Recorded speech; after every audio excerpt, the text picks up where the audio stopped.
because my beautiful neighbour is vacuuming my house. Your neighbour? Yeah, she comes and cleans my house once a week. She's a cleaner. Is she ill? No, she's a cleaner. And she does an amazing job. Now hang on, I'm gonna shut my doors, Mouth? all right? Show your automatic mouth. Yep, okay.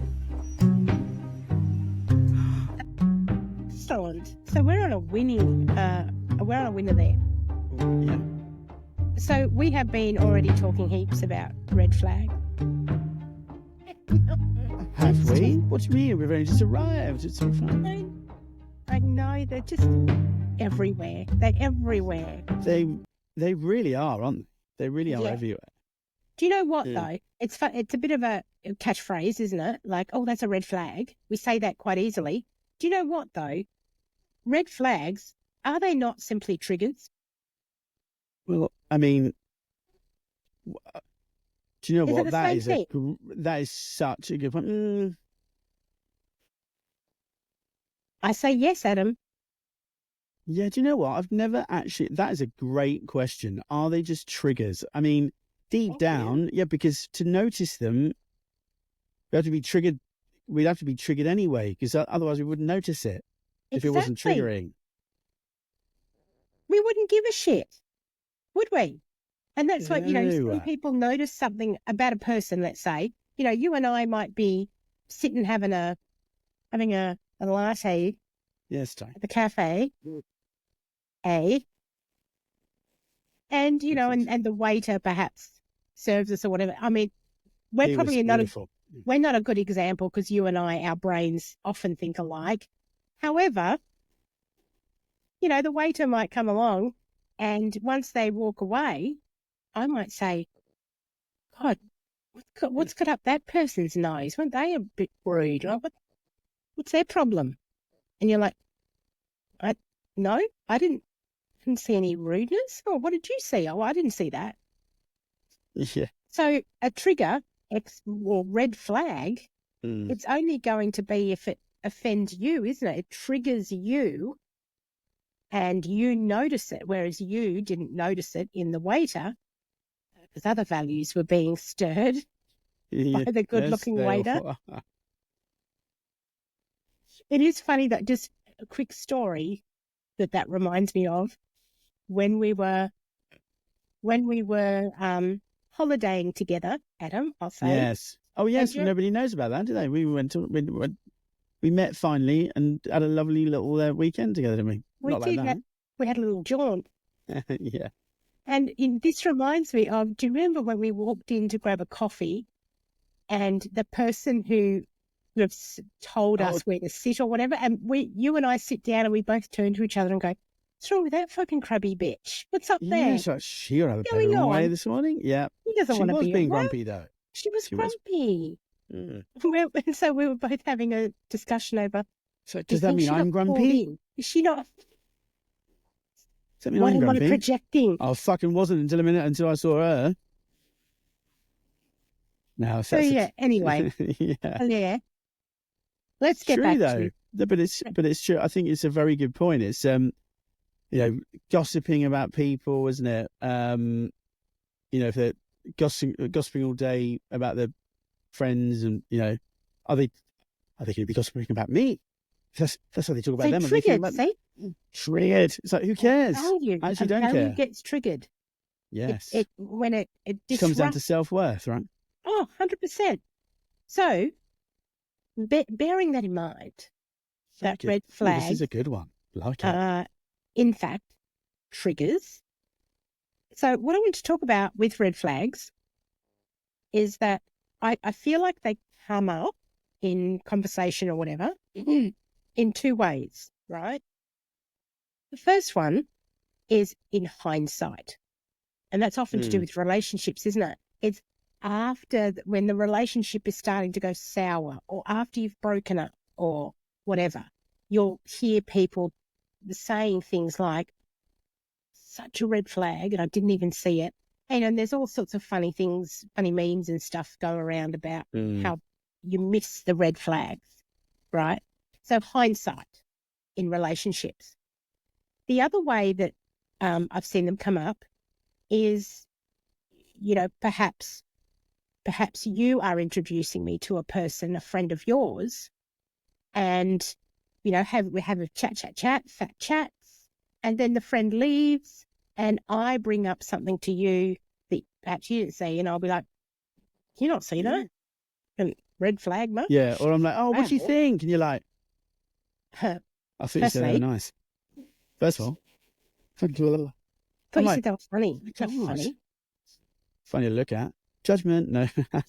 She never says that, anyone, by the way. But that was No, absolutely, I made that up. No, Alice I'm would an never say that. absolute darling. Thank you. I mean, I wouldn't So, go that far. But hey, hey, come on then. Hey, ouch. she is a darling.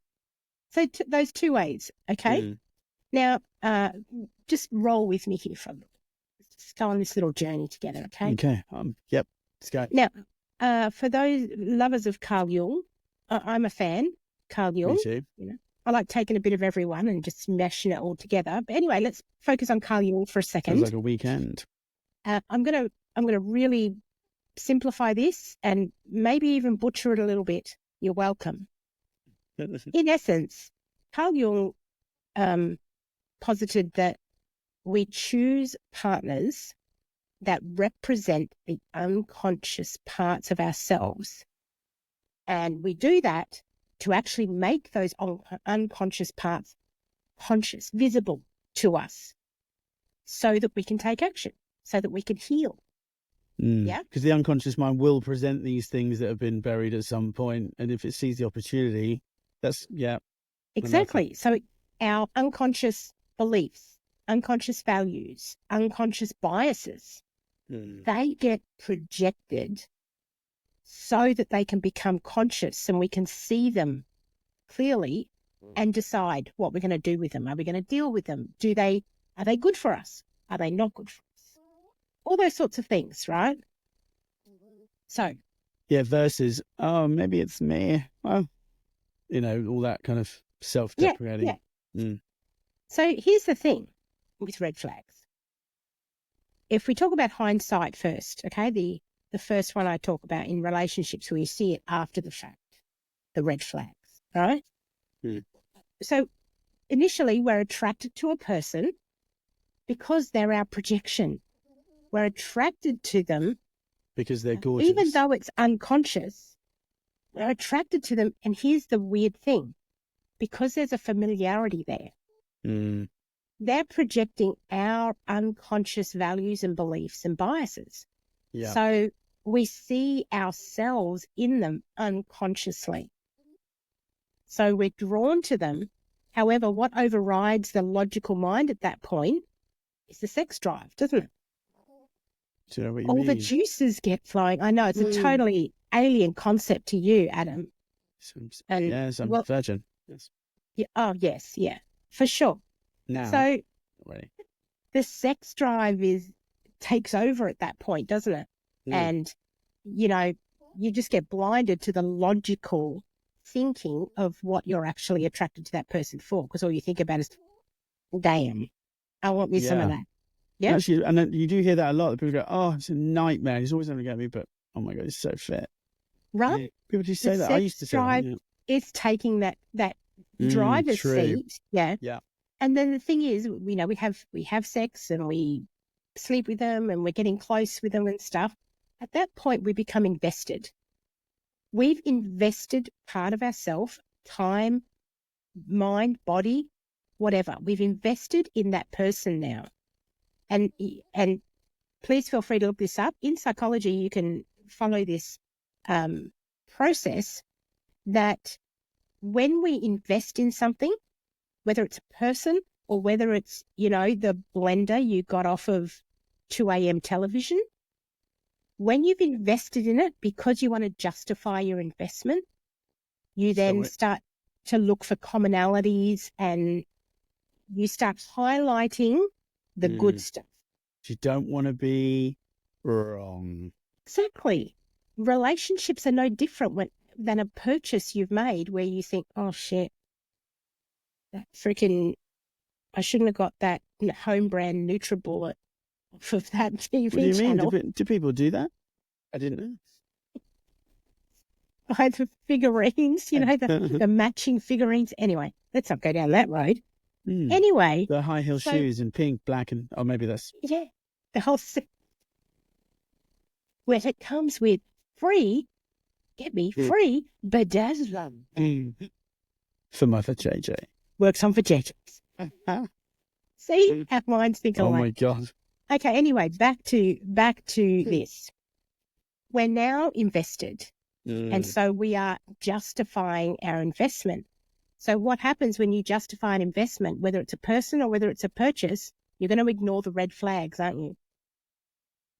You suddenly, they're not going to be in your scope. You're going to ignore them or you're going to miss them simply because what you're looking for are reasons to justify your investment.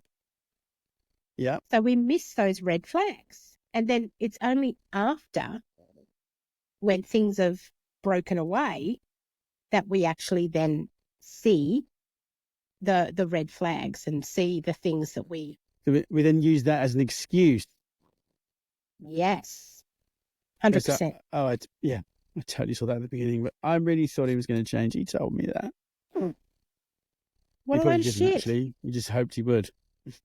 But I mean, it's not just relationships, is it? I mean, there's like, the financial red flags like you talk about, It goes even more than that. I mean, I spent all that time in the currency trading world, and you see people literally hand over fist their wives, not exclusive just to the male species, but generally the guys were like, you'd see they would change a couple of months into doing it. You'd be like, you're right. And they're like, I'm down at the minute. And you're like, a lot.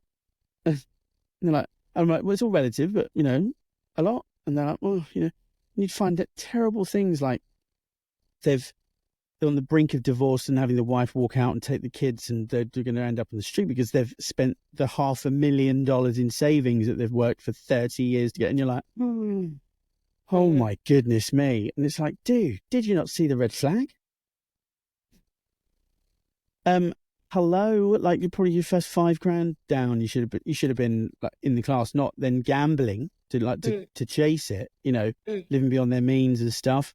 People that are on fad diets. I mean, I've done that myself. Actually, I mean, this lady here was a big part of the reason I'm svelte and beautiful now. Because she did the most incredible ideal weight hypnosis.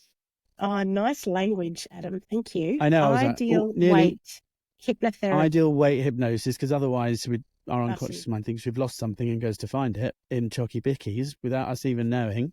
We digress. But I mean, that's nearly 50 kilos off. That's amazing, isn't it? That's fantastic. And what's the difference that makes the difference though is like you say, making the unconscious conscious. I think Jung was absolutely right there, right? Consciously being aware all of a sudden, like, okay, yeah, and telling yourself the truth. It's what action are you going to take once it's conscious? Yes. Once it's conscious, because you can tell yourself the truth and do nothing about it. Yes, you can take, like, the action you can take is inaction, isn't it? That's still an action where you do nothing, where you choose to ignore, where you choose to make excuses. And it's being made conscious for a reason. Yeah. You're choosing it to deal with. And I think that action, taking action, is the difference then. When you look at the second one that I was talking about where, I met your friend, say, for example, I met a friend of yours and said, oh my God, like red flag much? Yeah, you did. The difference I hadn't actually looked at that. I was like, oh my God. Yeah. Is you can see the triggers clearly and take action when you are not necessarily invested in them. Of course, it's not going to, bring up your secondary gain, is it? refer to an Exactly. episode a couple of weeks ago, everybody, if you go and listen to that, you know. And while we're at that, like and subscribe. That really helps us out. If you're listening to this through our Talk Train YouTube channel, listening to Automatic Mouth, please do us a favor, like and subscribe. It really helps us to keep putting this content out and help grow. We're getting hundreds of views now.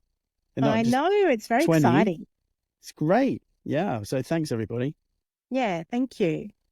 So, yeah, that's what I'm thinking, that when we see someone and we see the red flags immediately, we get triggered, and it triggers the logical mind in us. We can assess it because we're not driven by the sex drive then, and we're not invested in, you know, satisfying those more animalistic needs.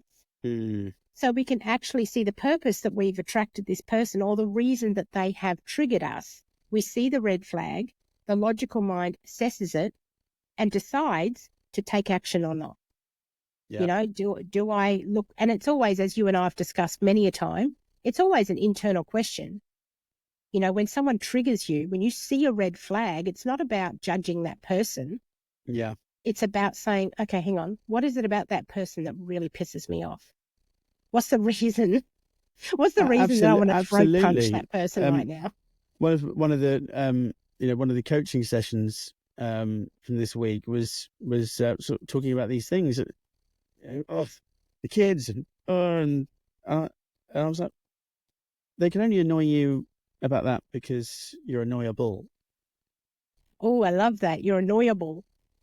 How good is it's not even a word, everybody, but I was like, this is gonna work. I know you're annoyed because you're annoyable. Yeah. And he's like, I was like, they're only pushing the button because you've got a button to push. Exactly. Because you've handled it differently. What you were yelling at them because they're, you know, but I mean, because you've done that differently. I mean, we all do it. We all do it. We're all human, as you say. We all have unconscious minds and conscious minds, even with the level of, you know, understanding and, you know, education and experience with it and working with other people on it. You still have to, you know, still something to watch it. So it's like you say, part of the human condition. Yeah. It's not necessarily something. It's not an illness or something like that. But it's what we're talking about is how to be better. And once you know better, you better do better. Do you know what? Just thinking as well, I really feel like triggers have levels. You know, there's going to be things that trigger you, and we use that word quite loosely, don't we? It's triggered you. However, it's, you know, more to do with the fact that you're tired, you haven't eaten, and someone's, you know, being too loud. It's not actually about the person being loud. It's that you're hungry and you're probably annoyed that you haven't taken the time to sit down, take a breath, and have something to eat. So you're more annoyed at yourself, and that other person's behavior is putting it in your face to say, well, what are you going to do about it? What action are you going to take for yourself to do it? Make some sandwiches before you go to bed. Right. It's not hard. And so if you think of that in levels, if you think of triggers in levels, I kind of wonder if the true red flags are those quite deeper unconscious triggers that are really connected to your values, you know? Well, of course it is. Yeah. I agree with you. I mean, and also it's about how long do you stay triggered? Like if it's you might just be like, you know, because everyone goes, oh, do you want a cup of tea? You know, or are you like, oh, and then like, oh, for the rest of the afternoon, and then everyone just deals with you as like, you know, you were nice in the morning, and then in the afternoon, you're like, oh, just fuck off, Sue. Oh, sorry. So what did I do? No. Oh, nothing. Just, I'm so sick of you. Yeah, like, God, Andrew, are you always leaving this shit by the photocopier? It's a piece of paper. Like, get over yourself. Yeah, so that, I mean, that I shouldn't find, because also, like you're saying, if you're there and holding on to that shit and it just ruins your week, I mean, did you have to? Did you have to let it ruin the week? Or ask yourself, what am I really angry about? So imagine relationships, the different dynamics that it's would not necessarily angry either, is it? Because it could be, you know, all sorts of different all sorts of emotions, every emotion. Just to clarify, yeah. imagine relationships if more in the beginning you ask those questions of yourself. You know, instead of letting things slide with partners, it's triggered you for a reason. That doesn't mean you just go and cause a fight or an argument every time. It's not about pointing out things in the other person. It's not about that. The other person is triggering you because you have something to work on. You have something to heal. You have something of value that is being threatened here. And it's time for that value to level up in its complication. If that's not the word I'm looking for. What's the word I want? Combobulation? Combobulation. Discombobulation. No, I don't know. I just threw a big word in it. Supercalifragilisticexpialidocious? Like when I talk about the values levels, you know, Yes. how there's no values level that's better or worse than the others. They just become more in depth. except for you know values level 9, darling. VL10 these days, darling. VL10. Yes. Oh, I'm a 12, so you know. Lol. Oh gosh. Anyway, all the non-NLP people are going, what are these talking about? Especially if drunk, obviously. Do you know what though? If it has, if a little something, if a little seed has sparked your interest in how, individually and as societies, as countries, as the human race, how we evolve in our thinking and our values and what makes something important to one person and it's not important to the other, and in entire countries and businesses. What's the reason that something is of value in one country but not of value in another country? Yeah. I urge you to get in contact with Adam or myself, reach out to us and ask us about values levels, because it's an amazing, untapped. It is amazing. I actually did not realize how amazing it was when I first started hearing about it. My brain was on fire at the time, with all the other information I was trying to store. But that's interesting. And then it's actually, I was watching your classes that you'd done on it that I hadn't been to, and I was like, oh my god. I mean, listen. I mean, if somebody's really, because there isn't much information out there on it, is there? There's really? not, you've got the Claire Graves stuff, and you've got this to anyone that's doing an LP and stuff at the minute. All the Claire Graves, all the ones we know of, and the spiral dynamics, but all that stuff. You've taken it the extra bit further and tied things together, which actually made all the difference to when I was looking at it. I was like, oh my god. Just a few things really clicked. I'm trying not to give too much away. And also not confuse the shit out of people. I know at the same time. It's but listen, exciting stuff. Yeah. It's a wonderful way to see how you fit. What I loved about it, and I find other people love about it, is you see how you fit into the world and fit into the overall consciousness. Everyone's talking about, moving to 5D and raising our consciousness, blah, blah, blah. Yes, we actually are. The world is changing. Everybody, it's in a group fashion. So it's worth learning about it to find out how you fit into the whole scenario, which actually can really help you put a few things to bed. Like, oh, well, maybe it's not. Actually, I thought that was me. No, like we're all part. It's a pack mentality, isn't it? Yes, and when you can see how those going with the pack mentalities, how the herds, how they even fit into different levels of values. Yeah, and just to stress, values are what is important to you versus what you like and what you dislike. Just for anyone that's listening. No, that's a good distinction. Yeah. However, when it comes to red flags, that's a red flag. It's a red flag that Ali will take any opportunity to talk about values levels. Oh my god, yeah, but it's a great subject, so I love it. Such a great subject. We could do a whole series on values levels, couldn't we? When it comes to red flags, even learning about values, in essence, will help you, because it helps you understand the reason that things trigger you. And it helps you have less judgment and more curiosity and understanding when someone else is triggered, especially if you're the one that's doing the triggering. If you are triggering someone else and you understand values and values levels, there is so much more growth in that that allows you to understand yourself and people around you so much better. Absolutely. And again, like, because, NLP and values levels, it's a communication model, right? It's how are we communicating with ourselves internally, which is where we should always begin. The world does not, because we're taught to look for validation out there. But how to get the best out of the communication with the people that you're dealing with. So you're not just running into an argument every time. You are, I had the pleasure of watching somebody who's 30 years down the road with NLP interact with other people in full NLP, which is really how she operates, to be honest.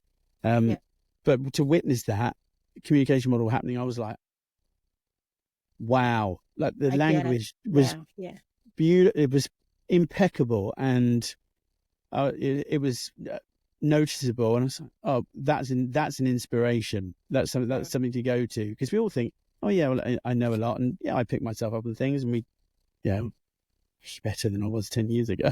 That way. Yeah. It's all a work in progress, though, isn't it? Work in progress. But it makes a good case for working on yourself and really pushing forward, not just with the NLP stuff. I mean, there's in every aspect, mind, body, and spirit. Do something to push yourself forward. NLP and all that's been one of the best things I ever did. Most definitely, hands down. It's been. I second that. It's magic, really. But keep doing it, even if it's just a little bit. Just read a book, or do something. Do something, and stop triggering your other half. Stop being because it's your fault. If they're having a go, it's your fault. You're the one who left the tea bag in the sink. And we're at tea bags.